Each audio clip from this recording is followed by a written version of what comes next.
What is good, y'all? Welcome back to the Report. Welcome back to a brand new video. We are here. We are back with a brand new video for you guys, and we finally have some news regarding some Heat players. You know, for the past few weeks, it's all been kind of dull. You know, obviously the Olympics have been going on, and we got to talk about that. We have two Olympians on the Miami Heat. We have Bam Adebayo, we have Nikola Jovic, and how could I forget Eric Spoelstra as an assistant? Should be the head coach of USA basketball, but we're going to be talking about mostly Bam in this video. There has been a lot more discourse and a lot more, national media attention on Bam Adebayo than I'm used to. You know, as a Heat fan, we don't really see Bam Adebayo getting talked about like this. You know, we really are not used to the amount of coverage that he's been getting.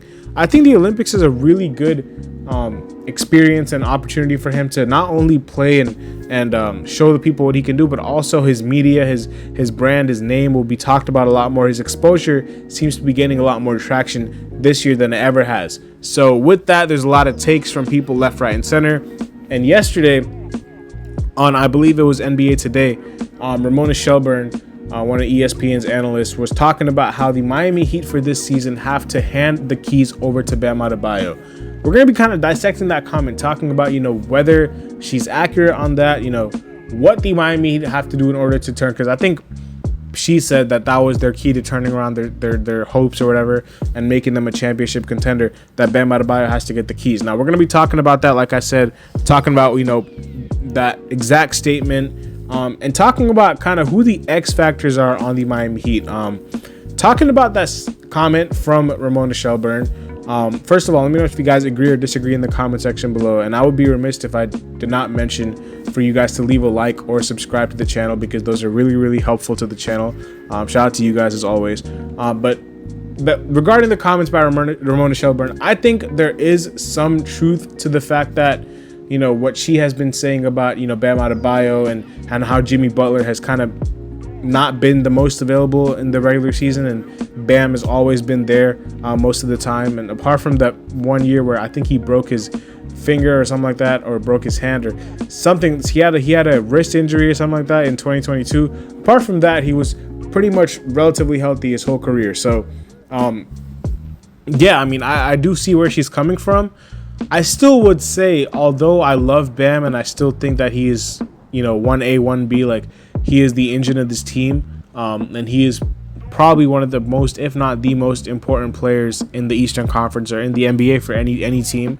I still say that this team will go as Jimmy Butler goes. Like, I feel like people are sort of underrating Jimmy Butler now. Like, again, no shot to Bam. I think Bam is amazing. I love Bam. He's my favorite player on the whole team. Even though I love them all, Bam Adebayo just has like a really special place with me because he's been homegrown. He's been here from the start. I've watched him since he was at Kentucky. Like, Bam has just had a place for me as one of my favorite Heat players of all time. And that'll never change. But as of right now, if someone were to ask me, like, where does this Miami Heat team go? Like, who is it dependent on? It's immediately, to me, Jimmy Butler. If Jimmy Butler, who has been on a lot of side quests with his, if you've been seeing his Instagram posts or whatever, he's been going crazy in Europe. I think he was at the World Cup. He was at the World Cup. He was at the some concert. He was at a lot of these different, things. I think he was even at the Wimbledon or something like that. So, yeah, Jimmy's been everywhere. But if Jimmy Butler is able to stay healthy, and if he's able to just have a good season, which I think he needs to have, because he decided to forego signing an extension with the Miami Heat this season.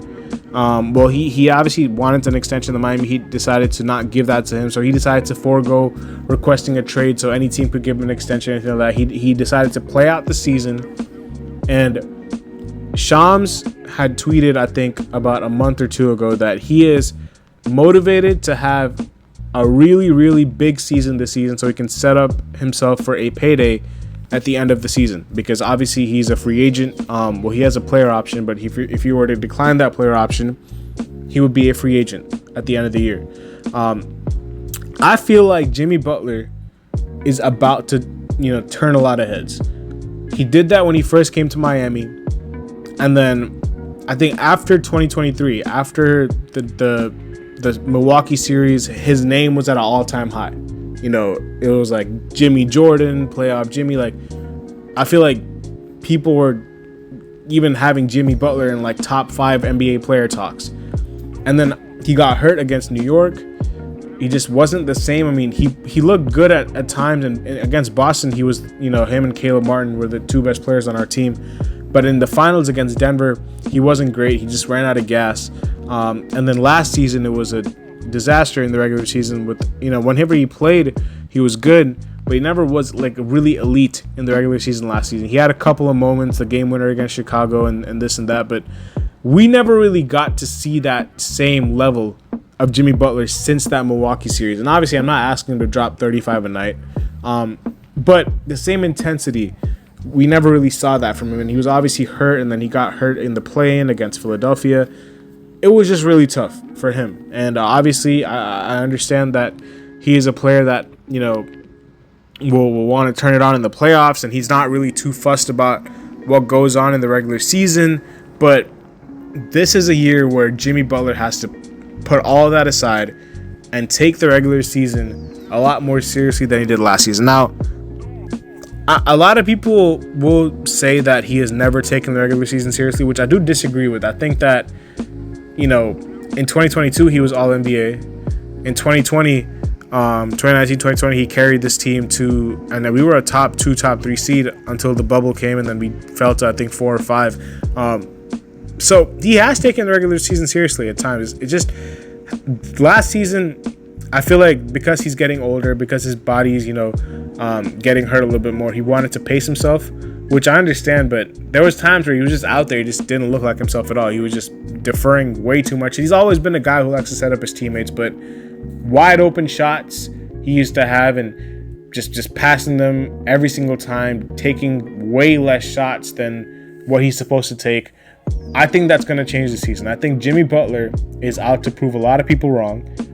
I think this team goes as he goes. As much as I love Bam Adebayo, he has made immense strides with his game this offseason and throughout his career. I mean, the player that Bam Adebayo is now to the player that he was when he came into the league is a huge, like, astronomical difference. Like, he's 10 to 15 times better than he was when he came in. But I don't know if you give the keys to him and this team all of a sudden becomes a championship contender, because it's really, really hard, unless you're Nikola Jokic or someone like that, for a team to run their whole team through a center. Like, and obviously he's talked about how he wants to play the 4 a little bit more, but he's not in that upper echelon of like a Giannis Antetokounmpo or a Nikola Jokic or even a Joel Embiid. I know Joel Embiid has been pretty disappointing in the Olympics, but in the NBA, Joel Embiid is a perennial MVP candidate, won the MVP award. So even though a lot of people love to clown on Embiid, he's still proven it in the NBA that in the regular season, he can take a team to like the 1st or 2nd or 3rd seed. I'm not sure if Bam is at that point yet.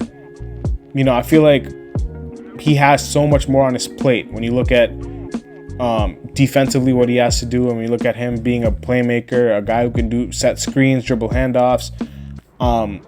He has so much more on his plate that I don't think his scoring, like if you were to give him the keys, people want him to score like 25 points a game, and maybe he can do that, but I think it should jump up from 20 to like 22, 23, and then you get to 25 and blah, blah, blah, blah, and then so on and so forth. But Jimmy Butler, when he's playing, has the potential to average that 25, 26 points per game every single night. And since he's a wing player, since he has the ball in his hands a lot more, it's a lot easier to run your offense through him. Now, obviously, Bam, there'll be points where we run our offense through him as well. Obviously, he initiates the offense and brings the ball up the floor and stuff like that. But the ceiling is higher if Jimmy Butler plays like what he's capable of. Bam Adebayo will raise the floor of this team. He will make sure that we do not miss the playoffs. But to elevate this team to a championship contender, there's only one player on this roster who's capable of doing that for us, and that is Jimmy Butler, as of right now. And who knows? Next season he might regress, and hopefully he doesn't. Knock on wood. But we don't know. We don't know anything about what Jimmy Butler is going to do next season because it's all quiet around him. There's nothing, like, besides the early trade rumors and extension talks and stuff like that. And he hasn't said a word this season. So, I mean, this offseason. So it's like, what can we do? All we have to do is just put our faith into that man, because there are times where we have had the worst rosters, the worst luck, and he has single-handedly carried us on his back and just taken us places that we had no business being in. So that's why I say he is the guy who will raise the ceiling for this team. Although Bam Adebayo will be a guy who's consistent, he'll show up, he'll show out, you know what you're going to get from him. He's never going to take a game off. He's always going to play hard. He's always going to play his role well. He's going to be one of the most important players on this team. That will be the floor raiser, whereas Jimmy is the ceiling raiser, if you know what I mean, the difference between those two terms. So that is basically what I stand in the comments. Again, I understand what Ramona Shelburne's trying to say. You know, that Jimmy's getting older, Bam's entering his prime, or I mean, he's already in his prime, but he's entering his 27, 28, 29, 30. That's like supposed to be like the prime of somebody's career in the NBA. So I understand what she's saying. I still wouldn't go with that route yet. I think this year with Jimmy Butler could potentially, I don't want to say it because I would really hate for it to be his last year in a Heat uniform, but we'll have to see what happens with him. I think this team still goes as he goes. I think a lot of people have forgotten how good he can be. I think he just has to go out and remind people how good he can be. But yeah, that's all for that quote.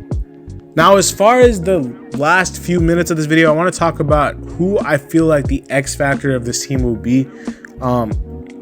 I haven't really talked about that too much, and I might want to make a separate video on that to go into detail, but there are a few guys or a few things. I'm gonna refrain from naming players because I'm like, I don't want to like give that away, because I do want to make a separate video as to 2 or 3 guys who I think can really make a difference as to where this team goes this season. But if you want to look at generic things that could really, you know, make or break the season for this team, you have to look at the bench.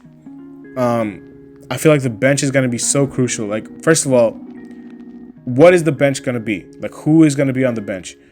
I'm assuming the starting lineup is going to be Rozier, Hero, Butler, Jovic, and Bam. As much as people want to see Khalil Ware start at the 5, Spo has never really been the type to throw out a rookie, you know, as a full-time starter, unless they're like, I don't know. I mean, he's never really had to work with a top 10 pick before. Well, I guess Justice Winslow was. But apart from that, like, Hero came off the bench, Bam came off the bench, Jaquez came off the bench, Jovic came off the bench. Like, everybody apart from Justice Winslow, because I don't remember if Justice started. He might have, because our team was terrible back then. But yeah, apart from him, I don't really think Spoelstra is the type to, you know, start a rookie, especially if we're trying to win a championship. I think he'll try to let Khalil Ware ease in. I think we will see minutes with Khalil Ware and Bam, but I think Jovic will still get the nod. Now, off the bench, it's interesting because you have Alec Burks, which I think was a good pickup. You have Josh Richardson. You have Thomas Bryant, who I'm not really sure why he was signed. You have Duncan Robinson. You have Jaime Jaquez. You have Haywood Highsmith. You have Khalil Ware. You have a few players, man. You have a few players, and it's like, what is the combination? Like, who did the Heat go with? Even Pelle Larsson. I can't neglect him because I feel like he's a guy who can really have an impact on this team. He's the type of player that no matter how late he was picked, you throw him out there, I see him having a Christian Brown type impact. You know, this rookie season if he plays as many minutes. So that's about 7 to 8 guys that you could realistically make the case of having minutes on. I think Thomas Bryant. I even forgot about Kevin Love. Kevin Love is out there too. So it's like, who do the Heat play? I think Khalil Ware will come off the bench as a backup 5. I think even though Kevin Love has been serviceable, I think him and Thomas Bryant are going to be more of locker room type of players and spot minutes here and there. I think Khalil will be the backup center. The backup 4, I mean, I think if you want to look at the wings, you could have Highsmith and Jaquez. Maybe they play Love at the 4 and they play Ware at the 5 and go size first there with Jaquez and Haywood Highsmith. Maybe Jaquez at the 2. I don't really know how that's going to work, but Haywood Highsmith's only 6'4" and Jaime is only 6'6", so we don't really have much size at the 4 positions. So they might try to go with bigs over there, 2 bigs, off the bench or play both of them at the same time, because Khalil Ware and Kevin Love, I do believe, will be able to play with each other at the same time. Guard position, it's tough because it's like we don't really have a backup point guard. I mean, I'm still waiting to hear that Isaiah Stevens or Orlandis Williams is occupying that two-way spot that's currently being held by Drew Smith right now.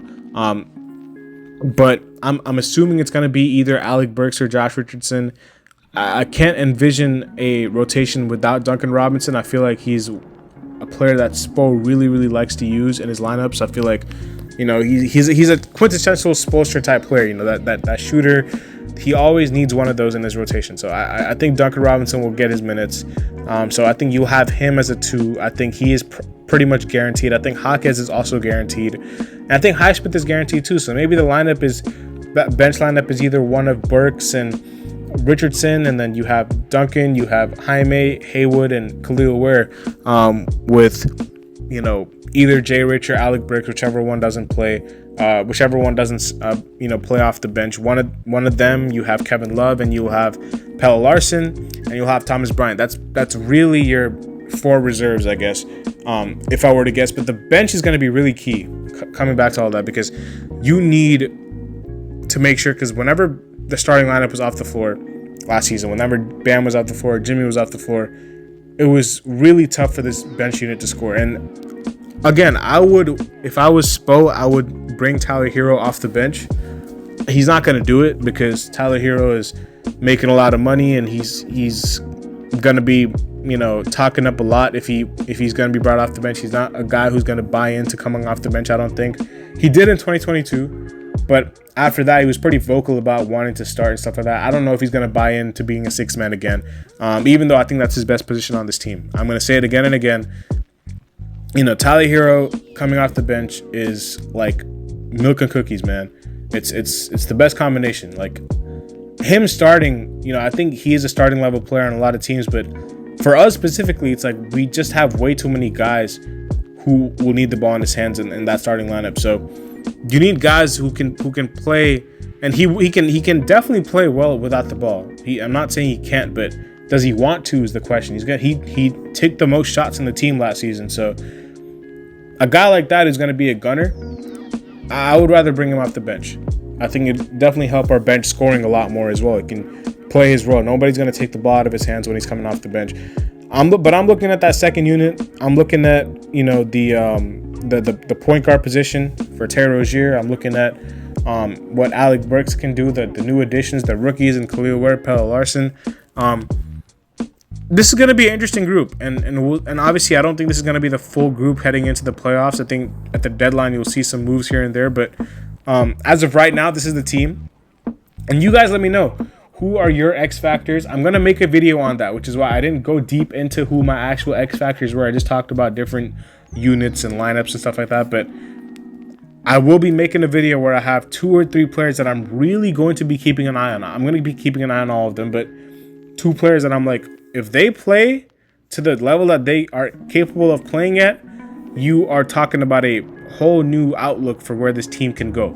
So that is, you know, my 2 cents on everything, you know, on the Ramona Shelburne discourse about Bam Adebayo. Shout out to Bam and Jovic. That Bam just got a win against against Puerto Rico today, and I believe Jovic is currently playing South Sudan as I'm recording this. So shout out to both of them for showing out. And you guys let me know what you guys think about both things, man. The comments by Ramona Shelburne and who the X Factors are on the team. I'm going to see y'all later as always, man. Have a nice day. Peace.